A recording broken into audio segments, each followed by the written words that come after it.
Padre amado, aquí estamos en tu presencia. Tú tienes preparado lo que nos vas a decir y te lo agradecemos.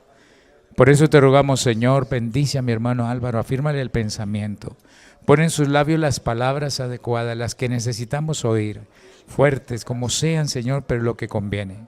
Y ayúdanos para que con humildad podamos recibir tu consejo, que podamos doblegar toda nuestra arrogancia, nuestro orgullo, nuestras convicciones, todo, Señor, ponerlo delante de ti con humildad, para poder ser instruidos en tu verdad y que tu palabra dé el fruto para el cual tú la envías. Guíanos en todo, Señor, confiamos en ti. A tu nombre sea la gloria, Señor Jesús. Amén.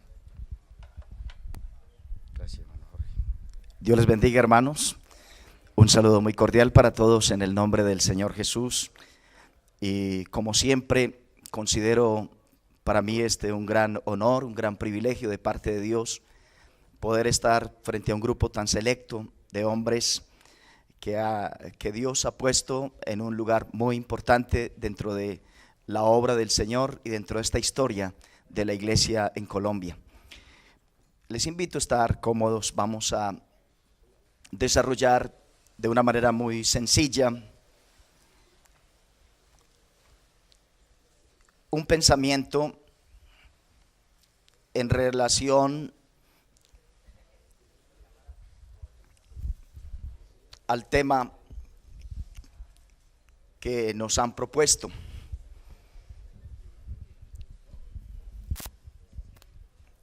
El carácter del líder y su influencia.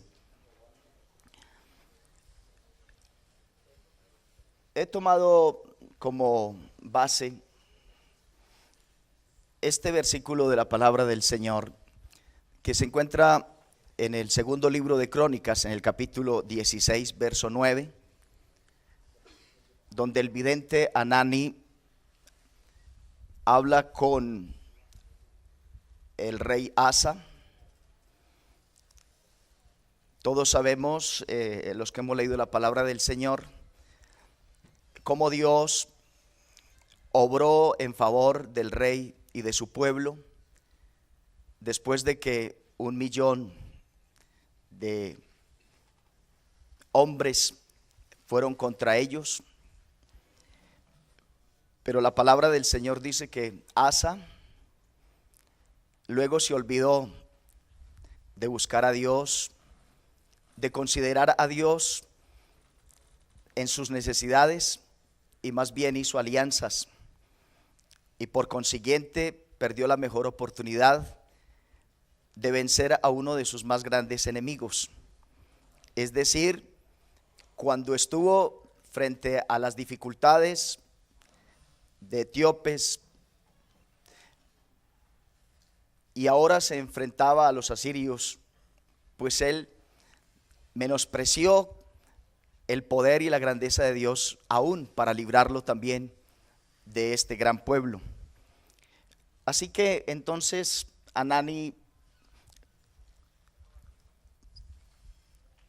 expresa estas palabras: porque los ojos de Jehová contemplan toda la tierra para mostrar su poder a favor de los que tienen corazón perfecto para con él. Quisiera introducir este tema con un pensamiento muy importante también, y es que cada uno de nosotros tiene una carrera que correr en este camino de liderazgo en el cual Dios nos ha colocado, pero a la vez tenemos una misión que cumplir, y esa misión que tenemos para cumplir nos va a permitir alcanzar esa meta. Así que, hermanos, todos en esta oportunidad debemos considerar el lugar tan importante que Dios nos ha puesto. Y por eso yo considero que el mayor gozo de la vida de cualquiera de nosotros es saber que se está en la plena voluntad de Dios, haciendo lo que Él quiere que se haga y de la manera que Él quiere que se haga. Pienso que si nosotros podemos reconocer que hemos sido llamados por Dios, lógicamente vamos a tomar nuestro puesto en un lugar muy elevado, en un lugar de gran honor. Y por consiguiente, yo quiero que en este momento pudiéramos reflexionar sobre ese privilegio que Dios nos ha concedido a todos nosotros.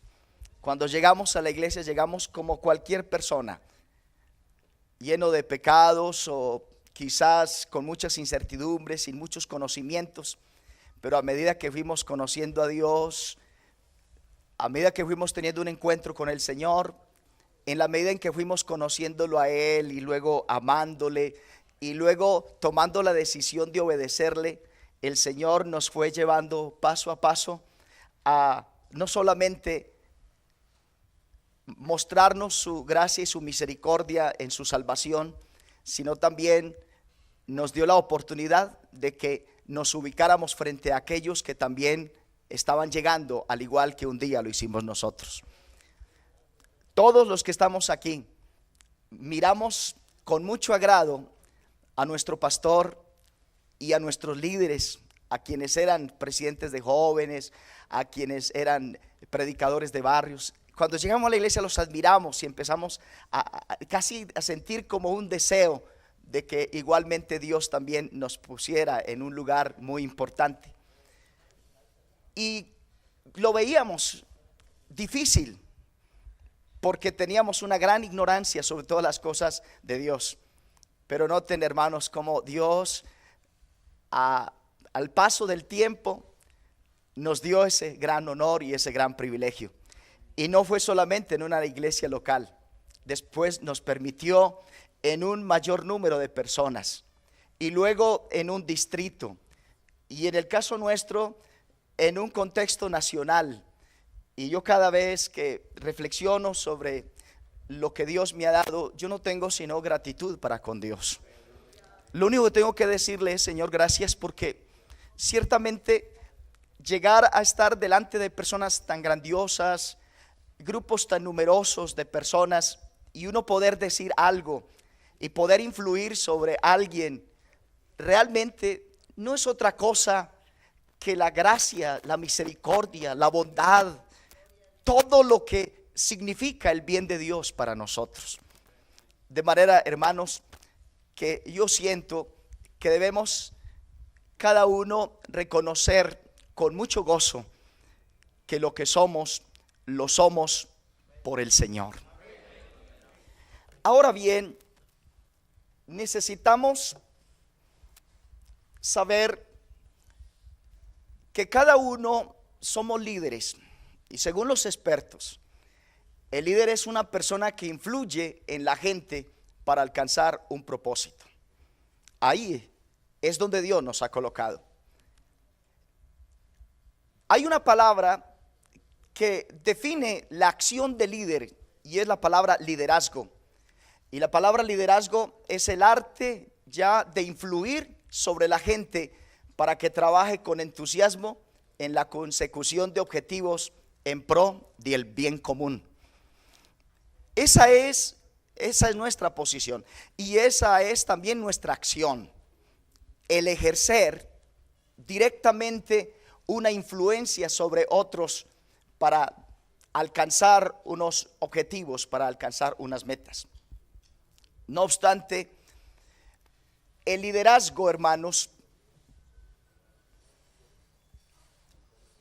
no es una cuestión de carisma, no es una cuestión de si es una persona que ha ocupado ese gran privilegio dentro de los entes académicos. La verdad que el liderazgo es mucho más que el de tener uno esa cualidad de que la gente lo admire o de que la gente sepa que es una gran persona. La verdad es que el liderazgo es una cuestión de sustancia, es decir, es una cuestión de carácter. Y por eso lo que pretendemos hoy es definir eso, el carácter del líder y su influencia dentro del contexto nuestro, dentro del contexto cristiano. Así que miremos el significado de carácter. Hermano, por favor, si me permite. La palabra carácter viene del latín character, que significa señal o marca que se imprime, que se pinta o se esculpe en algo. Es el conjunto de cualidades o circunstancias propias de una persona que la distingue por su modo de ser y por su modo de obrar. También se puede decir que carácter es una combinación de valores, sentimientos y actitudes. Hace referencia a cómo una persona percibe a los demás, cómo percibe las cosas y cómo percibe los conceptos. Así que, hermanos, podemos decir además que el carácter es lo que somos en medio de la oscuridad cuando nadie nos está mirando. Por eso uno ve mucha gente y se admira de ellas, y quizás esa persona siente que tiene buena fama, pero cuando está a solas, cuando se identifica en lo que realmente es, muchas veces se decepciona él mismo. Muchas veces se da cuenta de que finalmente no es nadie. Y como el poema aquel de Garrigue, simplemente es un payaso que en el fondo no ha encontrado su propia solución y que no la encuentra en nada que lo rodea, porque más allá de su prestigio, más allá de su personalidad, hay una gran falla dentro de su carácter. El carácter, hermanos, es la cualidad inherente que define nuestra relación con nosotros mismos y la define también con los demás. Carácter es el patrón de conducta que persiste en el tiempo,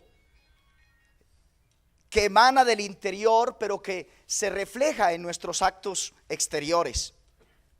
El carácter, hermanos, es todo esto, lo que define interiormente nuestra vida. Por tanto, cuando hablamos del carácter, decimos que el carácter está definido esencialmente por los hábitos morales, y los hábitos morales se llaman virtudes. Así que hablamos de un hombre virtuoso, a eso nos referimos, a un hombre que actúa con todo el potencial, con toda la fuerza, con toda la dinámica, que mejora las capacidades de actuar. Eso es la virtud. La virtud son cualidades, hermanos, de la mente, son cualidades de la voluntad y son cualidades del corazón que permiten el conseguir la excelencia personal y también la eficacia profesional. Y por consiguiente es el hábito de obrar bien, es la integridad de ánimo y de bondad de vida. Este término denota una excelencia moral motora de acciones rectas y dignas. Así que las virtudes son lo que nos mueve a actuar como nosotros actuamos, a obrar como nosotros obramos, porque ellas son las fuerzas dinámicas internas de nuestro ser. Así que yo he puesto allí la palabra temperamento. La palabra no es temperamento, y lo digo porque el temperamento tiene que ver con los rasgos emocionales que son característicos de las personas que vienen por cuestiones naturales, por cuestiones genéticas, por cuestiones biológicas, y ellas son innatas. Es decir, que uno puede encontrar, según la clasificación que conocemos, podemos encontrar un flemático, un sanguíneo, un colérico. Podemos encontrarlos siendo también en cada uno de sus temperamentos líderes. En los estudios que yo he podido leer sobre los temperamentos de los líderes que hay en la Biblia, yo me encontraba que a Pablo lo definen como un hombre colérico. A Pedro es definido como un hombre en su temperamento sanguíneo. A Moisés se le identifica como un hombre melancólico. Y también se define a Abraham como un hombre flemático. Es decir, que a veces la gente piensa que es el temperamento lo que define su liderazgo, pero no es así.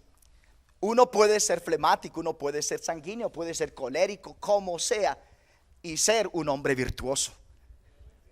Así que cada uno de estos hombres que define la Biblia fueron líderes, no porque igualmente fueron perfectos, porque todos ellos fueron hombres con imperfecciones que cometieron errores. Pero una de las cosas que los caracterizó a ellos fue su carácter. Fueron personas virtuosas, fueron personas que tenían la dinámica interior para enfrentarse a sus pueblos y llevarlos adelante, o a las circunstancias en las que ellos se encontraban, capaces de superarlas. Así que, hermanos, permítame hablar acerca de algunas de esas virtudes que potencian nuestro interior y que potencian nuestro actuar frente a aquellos a los cuales Dios nos ha puesto. La primera virtud es la magnanimidad. Magnanimidad significa grandeza, es elevación de ánimo. Y la magnanimidad es la virtud que nos permite a nosotros luchar por cosas grandes y plantearnos desafíos a nosotros mismos y a los demás. La magnanimidad, a decir verdad, de los líderes se muestra en sus sueños, se muestra en sus ideales, se muestra en su sentido de misión, se muestra en su capacidad de fijar objetivos personales elevados para ellos mismos y para los que los rodean.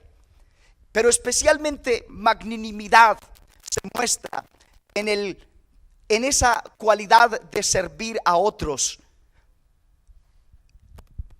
En segundo lugar, hay una palabra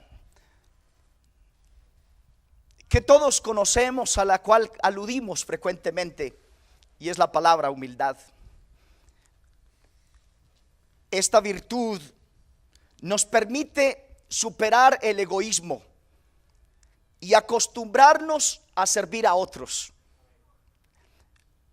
La humildad es la que permite que el líder persuada en vez de empujar, enseñe en vez de mandar, inspire en vez de obligar. El liderazgo envuelto en humildad, hermanos, no es tanto el ejercicio del poder, sino en dar la oportunidad a que sus dirigidos se realicen a sí mismos. La humildad nos permite ser auténticos, óigalo bien, sin pretensiones ni arrogancia, pues el líder eficaz sigue, o más bien requiere autenticidad, capacidad de ser él mismo. No requiere ser vanidoso, pedante o autosuficiente, porque la humildad no es más que el conocimiento verdadero de sí mismo y de sus limitaciones. Eso es ser humilde. Y aquellos que se ven como realmente son, en verdad, pueden ser humildes. En resumen, la humildad consiste en ser uno mismo, en ser auténtico con la gente y en desechar las falsas máscaras. El apóstol Pablo dice: digo pues, por la gracia que me es dada, a cada cual que está entre vosotros, que no tenga más alto concepto de sí que el que debe tener, sino que piense de sí con cordura, conforme a la medida de fe que Dios repartió a cada uno de nosotros. El camino, hermanos, de una vida plena, de una vida feliz, de una vida gozosa, es que quitemos nuestros ojos de nosotros mismos para que las pongamos en los otros. Y el líder prosperará en tanto que camine, hermanos, en este espíritu. Permíteme detenerme un poco acá, porque en contraposición a la humildad está la soberbia. Y la soberbia, hermanos, es una de las principales armas que el diablo utiliza para que nosotros fijemos nuestros ojos en nosotros mismos y la apartemos de las demás. Cuando te estás mirando a ti mismo, te vuelves insensible a las necesidades de los demás. Inclusive harás daño a otros ofendiéndolos, usándoles o abusando de ellos, quizás sin darte cuenta. Y el apóstol Pablo dice en Filipenses: nada hagáis por contienda o por vanagloria, antes bien con humildad, estimando cada uno a los demás como superiores a él mismo, no mirando cada uno por lo suyo, sino cada cual también por lo de los otros. Un claro ejemplo, hermanos, del corrosivo efecto de la soberbia la podemos ver en la vida de Uzías, uno de los reyes de Judá. Dice el segundo libro de Crónicas en el capítulo 26 que de 16 años era Uzías cuando comenzó a reinar, y 52 años reinó en Jerusalén. Y cuando uno mira la historia de Uzías, se da cuenta de que en su buen tiempo hizo lo recto ante los ojos de Jehová, persistió en buscar a Dios, fue un hombre entendido en visiones de Dios, y en los días que buscó a Jehová, él le prosperó y salió inclusive y peleó contra los filisteos y rompió los muros de Gad, de Sabnia, de Asdod, y edificó inclusive ciudades en Asdod.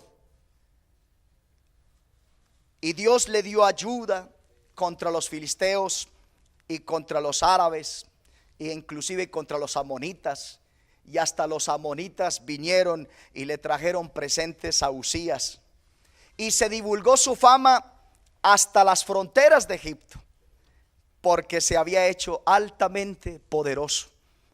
Edificó también torres en Jerusalén y las fortificó. Edificó torres en el desierto y abrió muchas cisternas, porque tuvo muchos ganados y viñas y labranzas, así en los montes como en los llanos. Inclusive tuvo un ejército de guerreros poderosos. Preparó para todo el ejército escudos, lanzas, yelmos, coseletes, arcos y hondas para tirar piedras. Y dice la palabra de Dios que su fama se extendió lejos, porque fue ayudado maravillosamente hasta hacerse poderoso. Mas cuando ya era fuerte, su corazón se enalteció para su ruina, porque se rebeló contra Jehová su Dios, y entró en el santuario, entró en el templo de Jehová para quemar incienso en el altar del incienso, cuando él no lo podía hacer, pues era función de los sacerdotes. Y cuando los sacerdotes le reclamaron esa actitud, él se llenó de ira. Pero una vez sucedió esto, también su frente se llenó de lepra, y la Biblia declara que murió. Un hombre de tantos éxitos, de tantos triunfos, de un gran liderazgo, porque lograr durante tanto tiempo alcanzar tan alto honor se debió a su capacidad de conducir a otros hacia las victorias y hacia los triunfos. Pero desafortunadamente, con el tiempo que tuvo tantos a su favor, ahora simplemente termina como un hombre miserable y pobre. Y todo, ¿saben? Su problema, no pudo digerir sus éxitos, se dejó vencer por la soberbia. Y hermanos, cuando un hombre está lleno de soberbia, no puede ver el mejor camino para llegar a su propósito, porque solo ve el camino que le da a él mayor honor y gloria. Así ven los soberbios las cosas. Aquello que me dé a mí alabanza, aquello que me dé a mí reconocimiento, aquello que me dé a mí prestigio, es lo que vale. Y cuando un hombre está lleno de soberbia, entonces destruirá su eficacia con Dios, porque engendra dos terribles enfermedades. Hay dos terribles enfermedades de la gente que es soberbia, que es altiva. En primer lugar, esas dos enfermedades del alma son la ignorancia. La gente soberbia hacia el hombre, o la soberbia más bien hacia el hombre autosuficiente, indispuesto a recibir enseñanza. Lo ciega sus propias necesidades, le hace ignorar el buen consejo y orientación que recibe de otros. Y dice el proverbista que los planes son frustrados donde no hay consejo, mas con multitud de consejeros se realiza. Donde no hay dirección sabia caerá el pueblo, mas en la multitud de consejeros hay seguridad.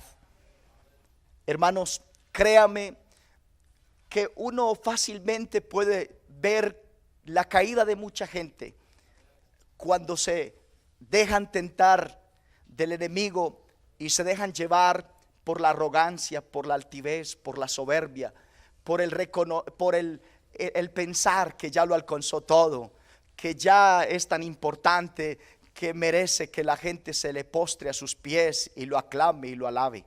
En las cosas de Dios no son así, hermanos. En las cosas de Dios siempre hay que mantener la posición de que solo cuando uno depende de Dios, y la dependencia de Dios es que uno depende también de otros, uno puede alcanzar sus planes y ejecutar sus actos de tal manera que ciertamente Dios se agrade. La segunda enfermedad de la soberbia es la inseguridad. Y el líder que tiene sus ojos fijos sobre sí mismo tiene una preocupación excesiva acerca de cómo lo consideran los demás. Está constantemente midiéndose a sí mismo con la vara de la ejecutoria de otros.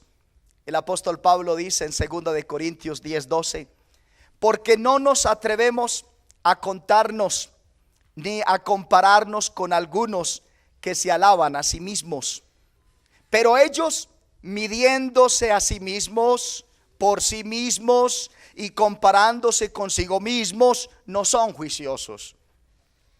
Y Pablo dice: mas el que se gloría, gloríese en el Señor, porque no es aprobado el que se alaba a sí mismo, sino aquel a quien Dios alaba. Es mejor, hermanos, reposar en el bendito conocimiento de que Dios nos ha colocado donde nos ha colocado para que hagamos la obra que Él nos ha dicho que hagamos. Así que no me voy a preocupar si me reconocen o no me reconocen. Yo veo que hay uno que me ha puesto y al cual yo tengo que rendir mis cuentas. Hay uno al cual yo tengo que glorificar, y sea lo que sea, allí voy a ponerme en la presencia del Señor. Es lastimoso que muchos hombres de nuestra iglesia hayan obtenido tantos triunfos, hayan llegado a escalar tan grandes sitiales, y sin embargo al final la soberbia los hace rendir y caer del mayor honor que nosotros tenemos, y es que el Señor sea el que nos dé su alabanza. No podemos cambiar, hermanos, por nada del mundo. ni por la gente, ni por un cargo de oficial o de líder en la iglesia. No podemos cambiar nuestro carácter y nuestra fidelidad a mantenernos en esa posición delante de Dios. Reposemos siempre en Él. Por eso el líder inseguro se preocupa constantemente acerca de qué pensarán los otros de él. Esa es la preocupación de muchos, y es más bien por la soberbia, porque en esos dos males de la soberbia, uno que identifica mi autosuficiencia y aquel que identifica básicamente qué es lo que los demás piensan de mí. Y esto, hermanos, siempre nos hace menos eficaces en el trabajo, porque su mirada no está puesta en el objetivo, sino está puesta en las personas. E inclusive en ese aspecto, los que nos colaboran se convierten en una amenaza, porque no queremos que ellos ocupen el lugar que nosotros tenemos, y por consiguiente esa amenaza lo lleva a hacer todo lo posible para que otros no puedan salir adelante. Tratará de impresionar. Esos son los dos extremos a los que lleva. Tratará de impresionar a otros con planes ambiciosos y con grandes programas designados a demostrar lo que puedes hacer. Pero también tendrás el temor al fracaso, que lo lleva todo a una detención, y en lugar de admitir su debilidad y dar un paso de fe, no hará nada más, ni se enfrentará nada más, simplemente porque piensa que está arriesgando su lugar. Pero aquí no importa si cometemos errores, pero lo hacemos con muy buenas intenciones. Hay uno que juzga nuestros actos, hay uno que juzga nuestras acciones. Fui un poco extenso a hablar de la humildad, porque ciertamente, hermanos, una de las virtudes que envuelven todo nuestro accionar como líderes debe ser esta característica, debe ser esta virtud la que nos comprometa a todos. Pero hay otras, voy a ser ya un poco más simple en ellas. Y la otra virtud, la otra dinámica, el otro poder interno que nos ayuda a actuar de manera virtuosa es la prudencia. Y la prudencia es la virtud que permite aumentar la capacidad para tomar decisiones. Es la cautela, es la sensatez, es el buen juicio, es discernir si lo que voy a hacer es bueno o malo, si lo que voy a hacer edifica o destruye, si lo que voy a hablar realmente mata o da vida. Es eso, la prudencia. Es la vía de la autoridad, y el liderazgo, hermanos, empieza con la voluntad, la cual consiste en las elecciones que se hacen para que los actos sean consecuentes con las intenciones. Esa es la prudencia. Pero también hay otra gran virtud que se llama el autocontrol. Para el autocontrol, o lo que la Biblia denomina la templanza, hemos leído muchos ese versículo, que el hombre de doble ánimo es inconstante en todos sus caminos. Pero, hermanos, el autocontrol nos permite subordinar las pasiones al espíritu y al cumplimiento de la misión. La templanza sujeta nuestras emociones, sujeta nuestras pasiones, nos proyecta para que nosotros con esa capacidad vital podamos realizar nuestra misión sin pensar en aquello que nos va a dar a nosotros honor o gloria. Esa es la prudencia. Pero también el autocontrol. Pero también tenemos la prudencia. Tenemos además la valentía. Y la valentía nos permite, es esa virtud que nos permite mantener y resistir a todo tipo de presiones. Es la fortaleza que le permite mantener el rumbo pese a las dificultades. Y la palabra de Dios siempre hace una invitación a los grandes héroes, a los grandes hombres de Dios, a que sean valientes. El camino de las cosas grandes solamente es para gente valiente, para gente que tiene y forja dentro de su vida esa virtud. Pero también tenemos la justicia, que nos permite a dar a cada uno lo que merece.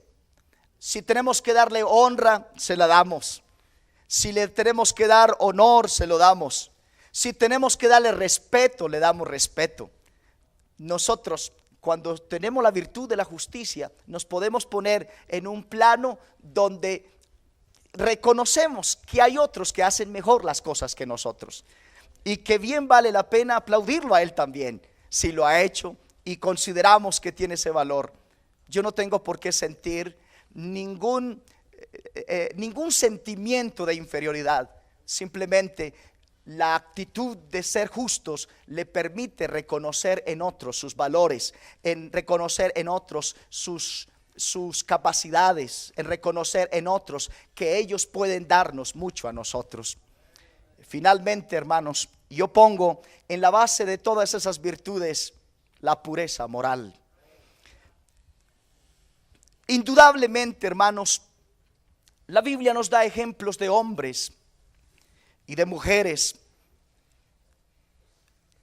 como Daniel, que propuso en su corazón no contaminarse con la comida del rey, ni con el vino, ni con las costumbres, ni con todo lo que le daría en su tiempo su poder. Daniel es de esos hombres que son llevados en su juventud, educados en la ciencia, en las artes, que ocupan lugares de prestigio como gobernador, que ocupa un lugar grande dentro de la sociedad de ese tiempo, y sin embargo mantuvo siempre su posición delante del Señor. Se mantuvo puro en la presencia del Señor. Esa es una invitación para todos nosotros. Si queremos ser líderes en verdad, tenemos que dar ejemplos con nuestra propia conducta en armonía con lo que dice la palabra de Dios. Y Pablo lo resume en una palabra: irreprensibles, sin tacha, que nadie tenga que reprendernos. Eso es lo que la palabra del Señor nos invita. De manera, hermanos, que para ir culminando, hay un texto en la palabra del Señor muy hermoso que nos refiere a esta realidad. Y el apóstol Pablo dice a Timoteo: no obstante, el sólido fundamento de Dios permanece firme, teniendo este sello: el Señor conoce a los que son suyos, y que se aparte de la iniquidad todo aquel que menciona el nombre del Señor. Ahora bien, en una casa grande no solamente hay vasos de oro y de plata, sino también de madera y de barro, y unos son para usos honrosos y otros para deshonra. Por tanto, si alguien se limpia de estas cosas, será un vaso para honra, santificado, útil para el Señor, preparado para toda buena obra. Huye pues de las pasiones juveniles y sigue, busca la justicia, la fe, el amor y la paz con los que invocan al Señor con un corazón puro. Pero rechaza los razonamientos necios e ignorantes, sabiendo que producen altercados, producen peleas. El siervo del Señor no debe ser rencilloso, sino amable para con todos, apto para enseñar, sufrido. Debe reprender tiernamente a los que se oponen, por si acaso Dios les da el arrepentimiento que conduce al pleno conocimiento de la verdad. Si en una casa hay vasos de oro y de plata, y hay vasos de barro, pero esos vasos de oro y de plata están llenos de basura, están llenos de polvo, y aquellos vasos de barro están limpios, aunque puedan ser de oro y aunque puedan ser de plata, yo prefiero que me sirvan en uno de barro limpio. Así que, hermanos, créanme que eso es más importante, que Dios pueda fluir a través de nuestra vida. Y hermanos, eso es una decisión, eso es de la voluntad, eso es del pensamiento, eso es de la emoción, eso tiene que ver con el corazón. La decisión de mantenernos puros, de mantenernos íntegros. Las tentaciones del líder es ser admirados, el tener muchos seguidores, muchos que le están sobando el saco y le están engrandeciendo y le están diciendo sus grandes logros, sus grandes resultados. Y posiblemente muchas de esas cosas lo lleven a desestabilizarse y a considerarse que realmente es muy grandioso. Pero lo grandioso de una persona es poder mantenerse carácter puro, limpio en la presencia del Señor. Por su parte, hermanos, la vida cristiana tiene una influencia en la vida, en el liderazgo, la vida cristiana. Y ya sabemos que la fe, la esperanza y el amor constituyen la esencia de la vida cristiana. Pablo resume en esas tres palabras lo que es la vida del creyente. Pero estas palabras elevan, hermanos, consolidan, transforman, es decir, hacen que esas virtudes que nosotros podemos cultivar se vuelvan virtudes grandiosas en la presencia del Señor. Y por eso la fe nos lleva a creer que Dios proveerá, que Dios prosperará, que Dios es digno de confianza y que lo que hagamos definitivamente en nuestro trabajo, el Señor lo va a llevar hasta el final con nosotros. Y el amor es la instrucción de toda la producción de la vida del creyente, que nos lleva a tener siempre un corazón de siervos. Y hermanos, el líder en la Biblia no es un hombre prominente como los que conocemos en nuestra sociedad. La Biblia se opone a lo que es el liderazgo del mundo, porque el liderazgo es prominencia, es eminencia, es todo lo que signifique un lugar elevado. El liderazgo en la Biblia significa servir, ser siervo. Y aquí se es grande cuando se sirve. Y la Biblia dice que el Hijo del Hombre no vino para ser servido, y Él es el mayor ejemplo de amor, y es lo que envuelve la acción de cada uno de nosotros. Él no vino para ser servido, sino para servir y dar su vida en rescate de todos nosotros. Así que el que quiera ser el primero aquí en la Fundación Educación Cristiana, el primero que quiera ser un líder en la iglesia, sea un servidor. Sírvale a los demás. Si quiere ser supervisor en el distrito, no espere que vengan los 2 años. Empiece a servirle a sus compañeros ahora y eres un gran líder en el grupo en el cual Dios te ha puesto. Hermanos, yo quiero decirles que la virtud engendra, ¿sabe qué engendra? La gente virtuosa, confianza. Y esa es la condición sine qua non del liderazgo, sin el cual se puede hacer liderazgo. Si la gente no puede confiar en nosotros, no podemos llevar gente a sus objetivos, no podemos usar esa arma de liderazgo, esa capacidad de liderazgo para lograr lo que Dios quiere que nosotros logremos. Entonces, hermanos, la confianza solo se genera por ser un ejemplo de actitud, por ser un ejemplo de aptitud, por ser estratégico, por ser un hombre de carácter, por ser un hombre de servicio, por su aptitud, por su actitud. Finalmente, hermanos,